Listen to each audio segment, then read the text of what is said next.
주님보다 더 귀한 것은 없는데 신자도 그러한 사람이 많고 세상의 불신자는 말할 것도 없고 참으로 세상 것을 얻고자 그거를 취하고자 살아가는 모습들을 우리는 봅니다. 인간의 일생은 하루같이 지나갑니다. 우리에게 주어진 시간은 24시이기 때문에 참으로 눈 감고 뜨면은 또 하루고 그렇게 지나갑니다. 그러나 하나님은 무한한 영광의 시간의 소유자요, 하나님은 무한한 영광 속에서 오늘 이 시간도 영원으로 25시로 우리에게 역사하시는 줄로 믿습니다. 이러한 상황에서 인생들은요, 불로장생하려는 욕망 속에 살아왔습니다. 처음 사람 아담 하와에게도 그것이 그대로 나타났습니다. 선악과를 따먹고는 하나님같이 되어지려고 한 것이 인간의 조상이었습니다. 그 이후로 참으로 많은 제왕들은 오래 살아보려고 별별 짓을 다 했습니다. 그래서 진시 황제는 불로초를 구하려고 동방에 어린 소년들을 보내기도 했고, 요즘은 또 오래 살려고 한 번에 피를 전체를 바꾸는 데 2천만 원 든대요. 그래서 그것을 1년에 한 2번씩 그렇게 하는 사람도 있다고 그래요. 이처럼 인간은 한번 오래 살아보려고 별짓을 다 하고 있습니다. 그런가 하면은 오늘 이 시편 90편은 시편 중에서 유일하게 모세의 시편입니다. 그리고 모세가 기도한 내용입니다. 영원하신 하나님과 인생의 그 덧없음을 말하고 있습니다. 유한한 인간이 하나님과 교제를 통해서 영원함을 구하고자 하는 그러한 내용인 것입니다. 죄로 말미암아 죽었던 우리 유한할 수밖에 없죠. 에덴에서 영원히 하나님과 함께 살아야 했었는데 범죄로 인하여 그 에덴에서 쫓겨난 인생은 유한한 인생이 되어졌습니다.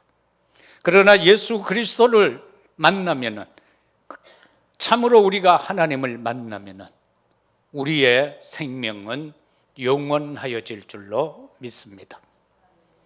우리를 영원하게 하시는 그 하나님이 영원하시기 때문입니다.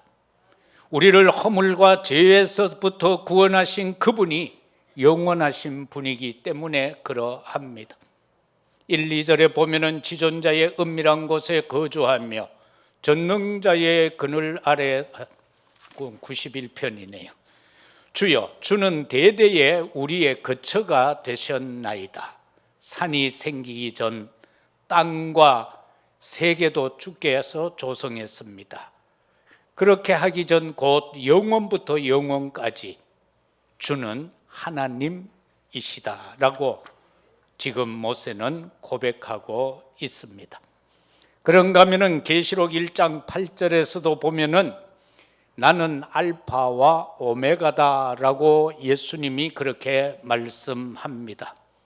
이제도 있고 그 전에도 내가 있었고 장차 올 자고 나는 전능자다라고 그렇게 말씀합니다. 이러한 속에서 모세는 계속해서 그 영원하신 하나님 앞에 인간의 죄악됨을 가지고 기도합니다. 이스라엘 백성들이 출애굽을 하고 광야에 나오지 않습니까? 그런데 그들이 나오자마자 부닥치는 것이 뭡니까? 아말렉과 전쟁을 하게 되는 내용이 출애굽 17장 8절 이하에서 나옵니다. 이 아말렉은 누구입니까? 에서의 손자입니다. 그래서 끝까지 보면은 이스라엘의 숙적으로서 대적하여 살아가는 모습이 신명기 25장에도 기록되어져 있고 사무엘상 14장에도 기록이 되어져 있습니다. 이러한 상황에서 여호수아의 군대가 이제 나아가서 아말렉과 전투를 하는데 모세가 지팡이를 들고 손을 들고 기도하면은 지금 전쟁에서 이겨나가다가 모세가 육신의 힘이 딸려서 팔이 내려오면은 또 뒤로 후퇴할 수밖에 없는 상황이 전개되어질 때에 지난번에도 말씀드렸다시피 그의 형과 그의 자형이 훌과 아론이 양쪽에서 손을 들고 계속해서 기도하게 해서 승리함으로 그곳에서 단을 쌓고 여호와의 니시라, 여호와가 대대로 우리와 싸우시리라는 언약을 받게 된 모습을 보게 됩니다.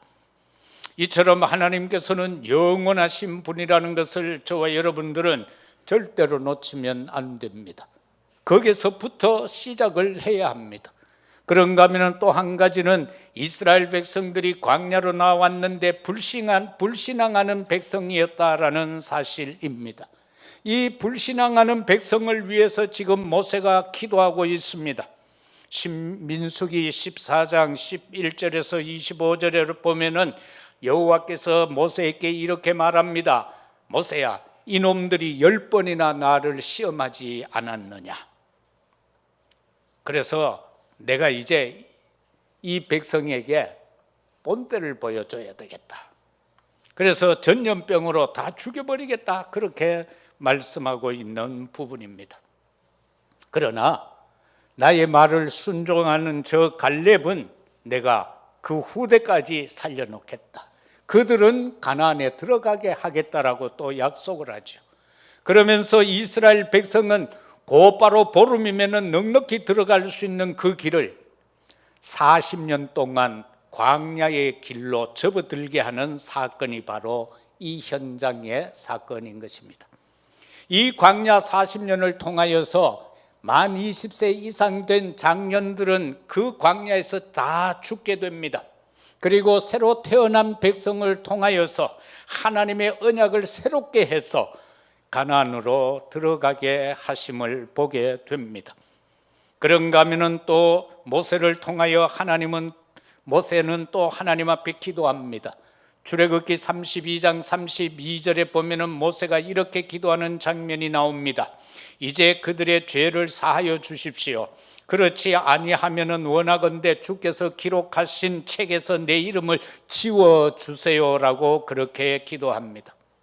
모세가 산에 올라가 가지고 좀 지체했어요. 그래서 십계명을 받아올 때에 이 백성들이 아론에게 우리를 인도할 신을 만들어 달라고 그러는 거예요. 그래서 금붙이를 다 모아가 아론이 금송아지를 만들죠. 바로 그 이후에 모세가 하나님이 그 백성을 다 죽이려 진멸하려고 할 때에 모세가 한 기도입니다. 그런데 거기에서 아론이 말하는 거 보면 또 웃깁니다. 내가 만든 게 아니고 저 백성들이 막 이렇게 하면서 금붙이를 다 모아가 내게 주길래 내가 그 다 모은 것을 들고는 풀무불에 던져 넣었더니만 송아지가 나왔다는 겁니다. 이게 아론의 믿음입니다. 급박할 때 이처럼 이유를 대고 핑계대는 모습. 두드러 만들지도 않았는데 금붙이를 모아가 풀무불에 넣었더니만 그냥 송아지가 나왔다는 겁니다. 뭐 재창조합니까? 이처럼 이 백성이 악하여져 갈 때에 하나님께서 그들을 진멸하려고 할 때 모세가 하나님 앞에 엎드려서 하는 기도입니다. 우리도 이와 같은 중보의 기도가 있어야 되지 않겠습니까? 나를 아버지의 생명책에서 내 이름을 지워도 조사오니 저 백성은 살려달라고 말입니다. 우리 주변에 복음 받아야 할 자들, 아직도 하나님을 믿지 못하고 있는 그들이 있다면 정말 우리가 간절하게 하나님 앞에 기도해 보아야 될 내용이 아니겠습니까? 그리고 민수기 11장 1절에서 15절에도 보면은 이 백성이 또 악합니다. 다베라라는 곳에서 모세가 기도하는 또 내용입니다. 백성이 악한 말에 여호와께서 저 백성의 지인이 있는데 그 끄트머리에서부터 불살라 오고 있습니다. 이렇게 뭔 사건만 터지면은 백성은 또 모세 앞에 와서 엎드립니다. 살려주세요, 살려주세요. 또 모세가 하나님 앞에 기도할 때에 하나님께서 그 불을 끄셨다라고 말씀하고 있습니다. 그런가 하면은 이스라엘 백성들이요, 이 광야에 나와서 모세 앞에 요구하는 게 어떤 겁니까? 추워 죽겠다고 막 그러니까 또 기도했어. 불기둥으로 따뜻하게 해줬어. 더워 죽겠다고 또 했어. 기도하니까 구름 기둥으로 가려줬어요. 그 광야 나와가지고 이놈의 백성들이 또 모세 앞에 와가 부르짖습니다. 고기 먹고 싶다는 겁니다. 그래서 또 기도해서 메추라기를 내리고, 떡 먹고 싶다 그럴 때에 또 만나를 내리고, 그런데 그것을 들어갈 때까지 했다.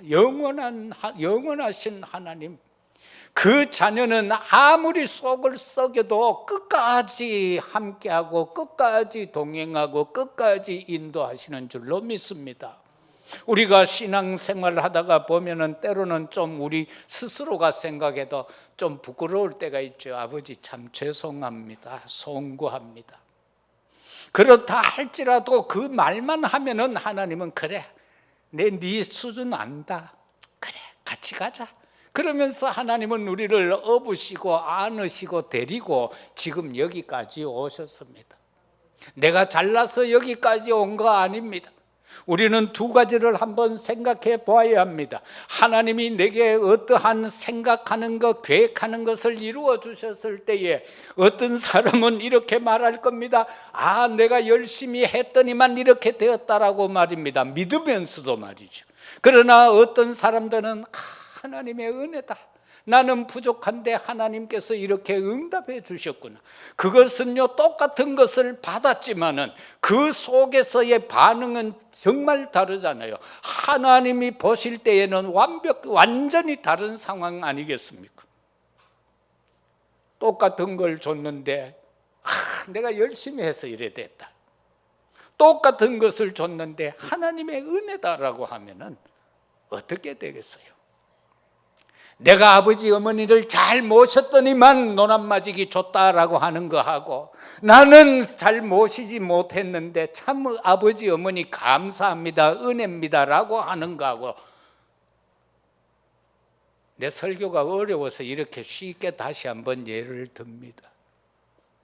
바로 그런 거다라는 겁니다.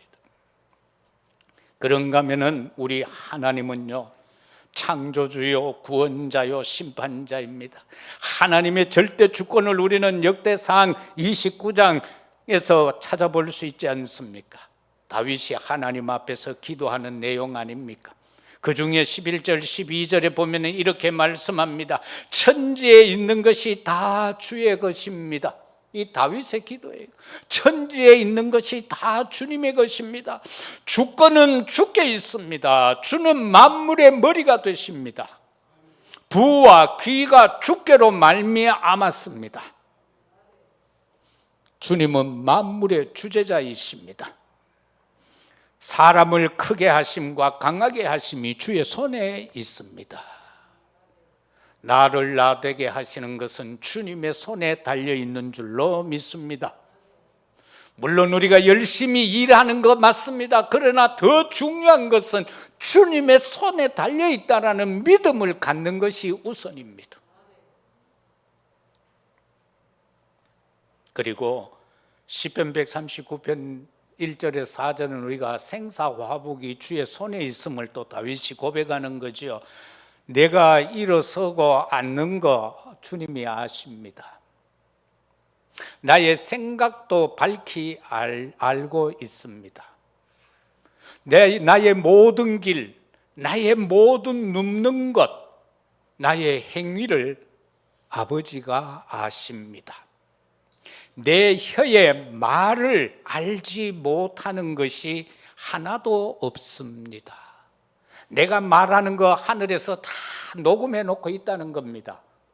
요즘 왜 어떤 아주머니가 막 남 돈 주고 하면서 뭐 모르고 잘못 눌려가지고 뭐 4만 미건 녹음했는 국회의원 아줌마 하나 있잖아요. 안 줬다 하는데 이 휴대폰에 녹음이고 막 다 돼버렸어요. 그것도 우리 인간도 그렇게 하는데 하나님, 전지전능하신 하나님, 우리의 주어진 뇌의 한 2%만 가동해서도 그런 걸 만드는데 우리를 창조하신 그분이 우리 말 한마디도 안 빠뜨리고 다 기록해 놓는다는 겁니다. 그리고 사진 다 찍어 놓는다는 겁니다. 그래서 주님은 우리를 심판할 때 말씀하지 않습니다. 그냥 백보자 앞에 서면은 다 보여줍니다. 그냥 쫙 보여줍니다. 그런데 내가 너 때문에 죽었다. 그런데 너는 그걸 의지했다. 이쪽으로 온나라는 겁니다. 근데 쫙 보여줬는데 이거 안 믿는 놈이라 너는 안 믿었으니까 저쪽으로 가라는 겁니다. 우리가 지옥 가는 놈보다 착해서 천국 가는 줄 압니까? 그렇게 생각하는 사람들이 의외로 많더라니까. 내가 착해서. 뭐가 착합니까? 내가 열심히 해서. 불신자보다 더 열심히 못 삽니다, 우리는. 지금 이 시간도요, 1% 안에 드는 애들은 지금 토요일 저녁부터 시작해가 지금 주일 저녁까지 모여가 일타 강사 앞에 교육받고 있어요. 그런데 우리 아이들은 지금 교회 나와가 예배드리고 있잖아. 자, 끄트머리는 누가 승리할까? 이걸 불신자들이 모른다니까. 엘리트들이 몰라요. 성공자들이 몰라요. 그렇게 하면 성공하는 줄 알아요. 예배 안 드리고 공부하면 성공하는 줄 알아요. 성공해요. 그런데 끄트머리 어떻게 돼요? 공부요, 50명 중에 50명 하는 하나님을 아는 자와 50명 중에 1등하고 하나님 모르는 자 결산이 어떻게 되겠어요? 그건 뭐 제가 말 안 해도 아시겠죠. 창조주 하나님, 그 성삼위 하나님의 능력의 역사 속에 살아가는 우리들이 되어야 하고, 우리는요 다른 축복이 아니라 보좌의 축복 속에서 살아야 하고, 우리는 하나님의 형상 회복 속에서 살아가는 것이다라는 겁니다. 우리는 불신자와 똑같은 모습으로 형상으로 있지만은 우리는 회복된 하나님의 형상이다라는 것입니다. 그 믿음을 갖기를 바랍니다. 인생은요 무상하다라고 했어요. 인생은 무상하다는 말은 인생은 덧없는 인생이다라는 뜻입니다. 우리는 바로 이러한 존재입니다. 그래서 3절에서부터 10절까지가 그런 내용입니다. 주께서 사람을 티끌로 돌아가게 하시고, 티끌 같다는 겁니다. 그리고 주의 목전에는 천년이 지나간 어제 같다. 밤의 한순간 같을 뿐이다. 우리 인생이 그러하다라는 겁니다. 이렇게 계속해서 푸른 아침에 꽃이 피어서 자다가 저녁에는 시들어 마르고라고 했습니다. 이거는 유대 나라의 특징을 지금 이렇게 말하고 있습니다. 유대에는요 이 사막 형태라서 아침에 풀이 싹 나왔다가 저녁 때 되면 다 말라버린다는 겁니다. 그걸 지금 비유로 해서 말씀하고 있습니다. 덧없는 인간의 원인은 어디에서 왔습니까? 왜 우리 인생이 덧없는 무상한 인생이 되어졌습니까? 그것은 딴 게 아닙니다. 그 원인은 하나님을 떠난 범죄 때문에 그러합니다. 창세기 3장 4, 5절에서 너희가 결코 죽지 아니하리라는 그 뱀에게 속아서 또 뱀이 유혹하잖아요. 이것을 먹는 날 너희 눈이 밝아 하나님같이 될 줄 하나님이 안다. 그래서 너희에게 못 먹게 했다는 겁니다. 그래서 저와 여러분은요 하나님의 긍휼을 입지 않으면 살 수가 없습니다. 하나님의 사랑 없이는 살 수 없는 존재들입니다. 최고의 왕 솔로몬도요 인생을 마지막 고백할 때에 헛되고 헛되고 헛되더라고 그랬어요. 그죠? 그런데 언약적 복음적 비밀이 없이 아둥바둥 살아가는 저들의 모습을 보면서 우리는 어떻게 해야 되나 말입니다. 그래서 우리는요, 하나님 앞에 은혜를 받아야 합니다. 덧없는 인생은 하나님의 은혜 없으면 그 존재는 영원히 멸망할 수밖에 없는 존재임을 오늘 우리에게 밝혀주고 있습니다. 모세 시대의 광야에 나온 백성들이 놓친 게 두 가지가 있습니다. 첫 번째는 언약을 놓쳤고 그 다음에는 기도를 놓쳤습니다. 언약을 놓치고 기도를 놓치니까 이 말로 하나님 앞에서 교제가 되어야 되는데 기도가 안 되니까 입에서 나오는 것은 원망만 나올 수밖에 없고 입에서 나오는 것은 불평밖에 나올 수밖에 없었던 것입니다. 그래서 민수기 14장 26절에서 38절에 보면 의식주 타령하는 모습이 나오죠. 고기 달라고 그러고 떡 달라고 그러고. 그런데 이 기도를 놓쳤다라고 할 때에 기도에 대해서 잠깐만 한번 보십시다. 기도가 뭡니까? 기도가 뭡니까? 모든 불신자들도 종교인들도 다 기도를 하는데 기도가 뭡니까? 기도는 마태복음 6장 33절입니다. 너희는 먼저 그의 나라와 그의 의를 구하라. 그게 기도입니다. 그러나 세상 불신자들이 종교인들이 하는 기도는 전부 달라고 하는 기도입니다. 아들 장가 잘 가게 하시고 시집 잘 가게 하시고 좋은 학교 가게 하시고 건강하게 해주시고 아프지 않게 해주시고 얕은 배 탈 때 멀미 나지 않게 하시고 전부 이런 기도예요. 그런데 또 마태복음 7장 7, 8절에 보면은 또 이거와는 상반된 말씀을 하지요. 구하라 주실 것이요, 찾으라 찾을 것이요, 두드리라 열릴 것이라고 했잖아요. 그런데 구하고 찾고 두드리는데도 이 마태복음 6장 33절을 근거로 해서 구하고 찾고 두드려야 됩니다. 불신자가 하는 것과 같은 수준의 기도가 아니라 우리는 하나님이 원하시는 기도를 하라 그 말입니다. 그게 바로 먼저 그의 나라와 그의 의를 구하는 겁니다. 그의 나라라는 것은 하나님의 나라 아닙니까? 내게 하나님의 나라가 임하고 내 집에 하나님의 나라가 임하고 내 현장에 직장에 학업에 하나님의 나라가 임하면 끝 아닙니까? 뭐 더 돌라고 할 게 없잖아요. 그 속에서 그 하나님의 나라를 이루는데 필요한 것, 하나님의 일을 이루는데 필요한 것을 구하고 찾고 두드리라는 겁니다. 이거 잘못 이해하면요, 불신자와 같은 기도를 해요.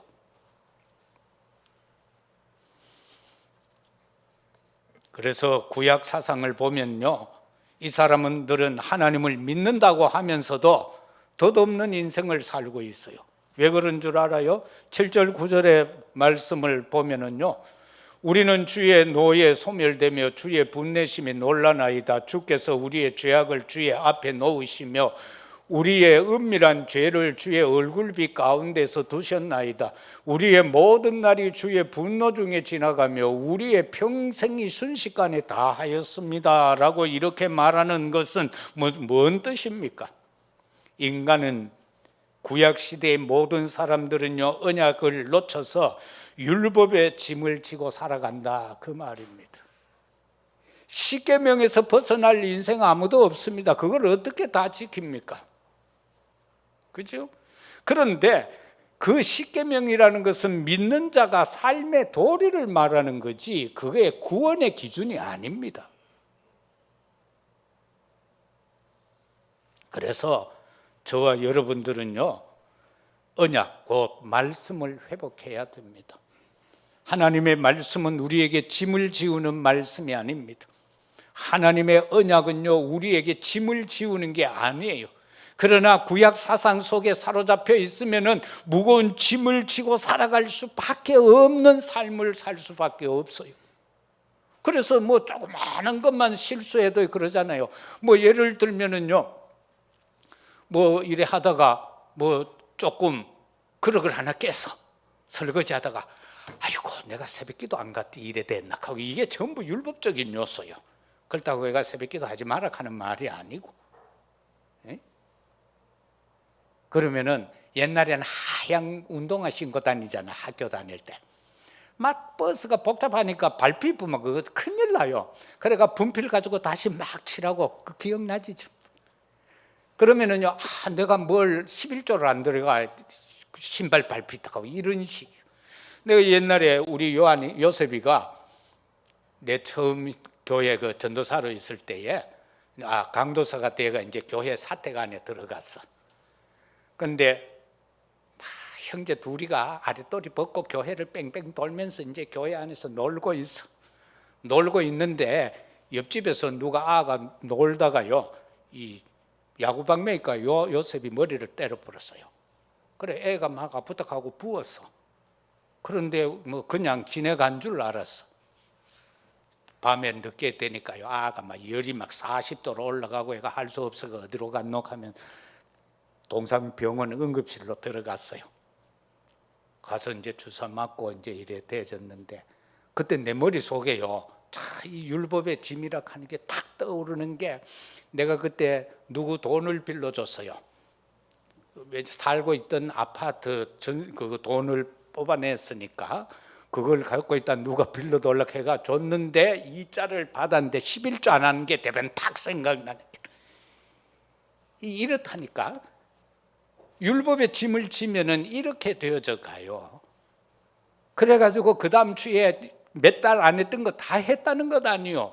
그리고는 하나님 앞에 눈물 콧물 흘리면서 회개도 하고요. 근데 이상하게 그 마음 먹었는데 또 괜찮아. 그래 자꾸 속는 거예요, 우리가. 그렇다고 얘가 11조 하지 마라 그 말이 아니고. 그래서 우리는 이와 같은 율법의 짐을 지고 살아간다는 거예요. 그 다음에 신약의 사상은 뭡니까? 마태복음 11장 28절에서 30절에 보면 수고하고 무거운 짐진 자들아 다 내한테 온나고 했잖아요. 내 짐은 무겁지 않다고, 내 명예는. 그래서 내한테 오라고. 이건 뭘 말하는 겁니까? 그리스도가 우리 짐을 벗겨주셨다는 겁니다. 우리가 짊어지고 살아가야 할 율법의 짐을 예수 그리스도가 십자가에서 다 이루었다 하심으로 해결해 주신 것을 저와 여러분들은 믿어야 됩니다. 그게 바로 복음이요. 그래서 우리는 복음을 회복해야 돼요. 그 자체 주인공이 누구요? 오직 그리스도 아닙니까? 그리스도는 저 동화사에 있는 스님도 다 알아요. 그 수준의 그리스도가 아니고 우리는요, 오직 그리스도예요. 영접하는 자, 그 이름을 믿는 자들에게 하나님의 자녀가 되는 권세를 주신 바로 그분. 그런데 덧없는 인생의 존재는 어떠합니까? 여기서 벗어나야 되는데, 인생은 잠깐 자는 것 같고 아침에 돋는 풀과 같다라고 말하고 있잖아요. 우리 인생이라는 것은 창세기 3장 19절에 보니까 범죄한 인간에게 저주가 내려졌을 때에 마지막에 하나님이 하신 말씀이 나와요. 너는 흙이다. 흙으로 돌아갈 거다. 그렇게 말씀했죠. 그래서 그 이전에 너는 이마에 땀을 흘리면서 수고하며 살아야 한다라고 말씀하고 있습니다. 그런가 하면 잠언 27장 1절에서는 너는 내일 일을 자랑하지 말라고 그랬어요. 왜? 하루 동안에 무슨 일이 일어날는지 네가 모른다라는 겁니다. 알 수 없죠, 우리는. 우리가 오늘 예배 마치고 차 타고 가다 무슨 일이 있을지 어떻게 압니까? 그죠? 뉴스에 보니까 전에 강원도에 아들 면회 갔다 오는데 어떤 사람이, 아줌마가 아들 태아가 이제 눈길을 싹 달려가고 있는데 맞은편에서 제설차가 반대 차선으로 막 오는 거예요. 그거 피하려고 하다가 콕 처박혔어. 그래가 아들은 국군 통합병원으로 가고 자기는 일반 병원으로 가고, 그 아들 면회 가서 고기 구워 먹고 얼마나 즐거웠겠어요. 그런데 그렇게 되어질 줄 그걸 어디 뭐 예상인들 했겠어요. 인간의 삶이 이런 거라는 겁니다. 그래서 하나님 손에 달려있는 걸 확실히 믿고 우리는 하나님 앞에 전적 맡기고 살아가는 우리의 삶이 되어야 될 줄로 믿습니다. 그래서 우리가 살아갈 때 어떻게 살아가야 하는가? 나를 계수하는 지혜자가 되라, 그 말씀입니다. 11절 10절에 보면 우리의 연수가 70이요 강건하여지면 80이라 그 연수의 자랑은 수고와 슬픔뿐이다. 신속히 가니 우리가 나아가니라. 누가 주의 노여움의 능력을 알며 누가 주의 진노의 두려움을 알까? 그렇게 쭉 나오죠. 12절에 우리에게 우리 날 계수함을 가르치사 지혜로운 마음을 얻게 하소서. 우리가요 7, 80을 살고 길게 살면 120년을 산다 할지라도 우리의 자랑할 거는 수고와 슬픔뿐이다라는 겁니다. 그걸 누가 단적으로 고백해요? 창세기 42장 9절 이하에 보면은 누가요?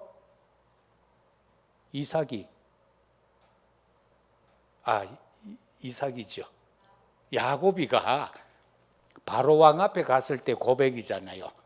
내 나이 130년인데 살아온 거 진짜 아이고 진절머리 난다고 그랬어요. 그런데도 불구하고 바로의 머리에다가 손 얹고 축복하는 장면이 나옵니다. 우리가 사는 거, 인생의 삶이라는 것은 수고와 그 슬픔뿐이라고 그렇게 말씀하고 있어요. 수고와 슬픔뿐이다. 그런데 그것을 어떻게 그 나를 계수하는 지혜자가 되라는 겁니다. 우리가 복음을 놓치면은 그것이 슬픔과 괴로움뿐이고 수고뿐인 그 삶이 이 지혜롭게 우리가 나를 계산하면은 어떻게 되는가? 영적인 힘을 먼저 우리가 회복해야 되고요. 영안을 떠야 합니다. 그리고 하나님을 경외해야 합니다. 하나님의 은혜로 기쁨을 위해서 기도하라라고 마지막 17절은 말씀합니다. 그래서 저와 여러분들은요 어떻게 살아야 합니까? 말씀 곧 반석 위에 망대를 세워라. 말씀 위에 망대가 안 서면 무너집니다. 반석 위에 모래 위에 세운 집은 비바람이 불고 창수가 일어나면 다 무너진다고 했어요. 그러나 반석 위에 세워진 집은 무너지지 않는다고 했어요. 우리의 현장에서 각자 말씀 위에 반석 위에 망대를 세워서 그것으로 인하여 죽어가는 자를 살리는 플랫폼의 주역들이 되기를 주의 이름으로 축복합니다. 그런가 하면 기도로 흑암과 싸우라는 겁니다. 우리가 지혜롭게 살아야 할 건 뭡니까? 내 남은 날이 얼마가 될지도 우리는 잘 모르는데 우리는 기도하면서 우리 주변의 역사는 흑암과 싸워야 합니다. 내 자녀 배후에서 내 자녀를 망치려고 하는, 시험 들려고 하는, 무너뜨리게 하려고 하는 그 흑암과 우리는 싸워야 하는 겁니다. 바로 우리가 기도할 때는 시공간 초월의 역사가 일어납니다. 이 시간도 훈련소에서 역사합니다. 이 시간도요 저 타도시에 있는 내 자녀에게 역사합니다. 저 해외에 있는 내 자녀, 내 가족에게 하나님은 우리의 기도를 통하여 하늘 군대를 동원하셔서 역사합니다. 그 일을 감당하는 파수꾼이 되라, 그 말씀입니다. 그리고 저와 여러분들은 정말로 나를 계수하는 지혜자가 되어야 되는데 마지막은 전도로 시대의 재앙을 막는 자가 되어야 합니다. 그것은 우리에게 주어진 237 나라입니다. 그리고 우리에게 그 현장의 빛을 발하는 언약입니다. 그리고 하나님과 영적 소통하는 안테나의 축복자들이 되라라는 것입니다. 하나님과 소통해서 그의 뜻과 계획을 분별해야만 우리는 온전한 삶을 살아갈 수가 있습니다. 이처럼 우리가 우리의 나를 계수하는 지혜는 말씀과 기도와 전도 속에서 나와야 될 줄로 믿습니다. 말씀 맺겠습니다. 237 치유 서밋, 이것은 우리에게 주어진 시대적 사명입니다. 이걸 통해서 우리는 세계 복음화에 쓰임받아가야 할 것입니다. 그리고 우리의 남은 날을 어떻게 쓸 것인가, 특히 우리 중직자들 그리고 교사 여러분들, 금토일 시대의 주역들이 되시기를 바랍니다. 금토일 시대, 특별히 금요일을, 토요일을 통하여서 우리 렘넌트들을 어떻게 기도할 수 있는 아이들이 되게 할 것인가, 하나님의 말씀의 능력과 은혜를 어떻게 받아 살아가게 할 것인가를 우리는 오늘 이 시대 여기에서 이걸 해야 된다는 겁니다. 왜? 지금 다른 단체에서도 다 금토일을 외치고 있습니다. 지금요, 막 매스컴에서 문화 쪽에서 전부 이걸 외치고 있습니다. 자칫 잘못하면 우리는 또 우리 걸 또 놓치게 됩니다. 그래서 이걸 위해서 여러분의 작은 달란트를 토요일 날 앞으로 우리가 계획하고 있는데, 그때 우리 자녀들을 통해서 이 일이 이루어질 수 있도록 여러분 쓰임 받아가야 합니다. 파수망대 세우고 파수꾼의 사명을 감당하고 하나님과 소통하고 사람과 소통하는 우리들이 되어야 할 것입니다. 그리고 여러분의 작은 헌신 봉사가 여러분의 영적인데 얼마나 큰 도움이 되는지 모릅니다. 왜냐하면은 성가대 하다 안 해보세요. 일단 편하지요. 그런데 그게 편한 게 아닙니다. 성가대 수는 이게 우리 목회자들이 쭉 그냥 평상시에 하는 말입니다. 성가대 수는 교인의 11조다. 요즘 우리 교인 11조 딱 맞잖아. 옛날에 열 몇 명수 될 때는 숫자가 그랬댔잖아.